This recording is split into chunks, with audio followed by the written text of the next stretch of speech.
स्वयंपाकाची गाथा तुमच्यासाठी खास आमच्यासोबत करा स्वादाचा अभ्यास। नमस्कार मंडळी, कसे आहात? काहीतरी स्पेशल या यूट्यूब चॅनलवर तुमचं स्वागत आहे। तर आज आपण बनवणार आहोत झटपट डाळ भात आणि बटाट्याची भाजी। तर इकडे आपण 9 लिटरच्या कुकरमध्ये बनवणार आहोत। तर आपण एका डब्यामध्ये तांदूळ, दुसऱ्या डब्यामध्ये डाळ आणि तिसऱ्या डब्यामध्ये बटाटे घेतलेले आहेत। आपल्याला तांदूळ, डाळ आणि बटाटे स्वच्छ धुवून घ्यायचे आहेत। ज्याप्रमाणे आपण तांदूळ आणि डाळ घेतलेली आहे आणि बटाटे त्या प्रमाणात आपल्याला पाणी ओतून घ्यायचं आहे। भातामध्ये आपल्याला मीठ टाकायचं आहे। डाळीमध्ये हळद, मीठ आणि कापून घेतलेला टमाटा आणि कुकरमध्ये आपल्याला हे तिन्ही डबे ठेवून 3 शिट्ट्या होऊ द्यायच्या आहेत। कुकरच्या आपल्या 3 शिट्ट्या झालेल्या आहेत। आता आपण बघूयात। बटाटे पण आपले छान शिजलेले आहेत, डाळ पण झालेली आहे आणि भातही आपला चांगला। इकडे आपण डाळीला फोडणी देऊयात। कढईमध्ये तेल तापत ठेवलेले आहे, त्यामध्ये आता आपल्याला मोहरी टाकायची आहे।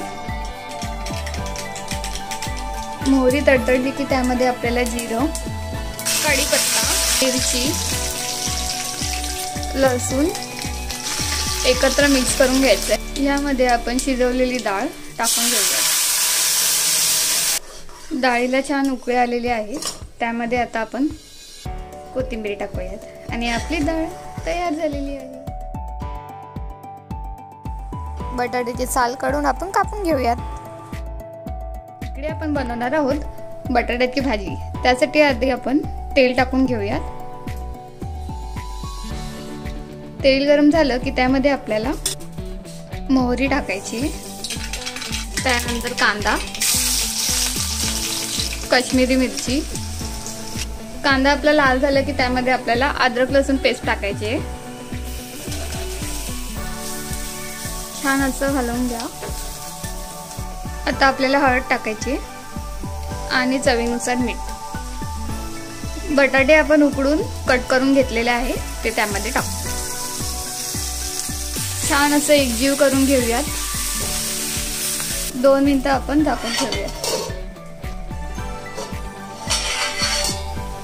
तुम्ही बघू शकता छान अशी आपली बटाट्याची भाजी तयार झालेली आहे। तुम्ही नक्कीच बनवून बघा आणि आपल्या चॅनलवर नवीन असेल तर लाईक, शेअर आणि सबस्क्राईब करायला विसरू नका। काहीतरी स्पेशल खाऊ आणि आरोग्याने आनंदी राहू। धन्यवाद।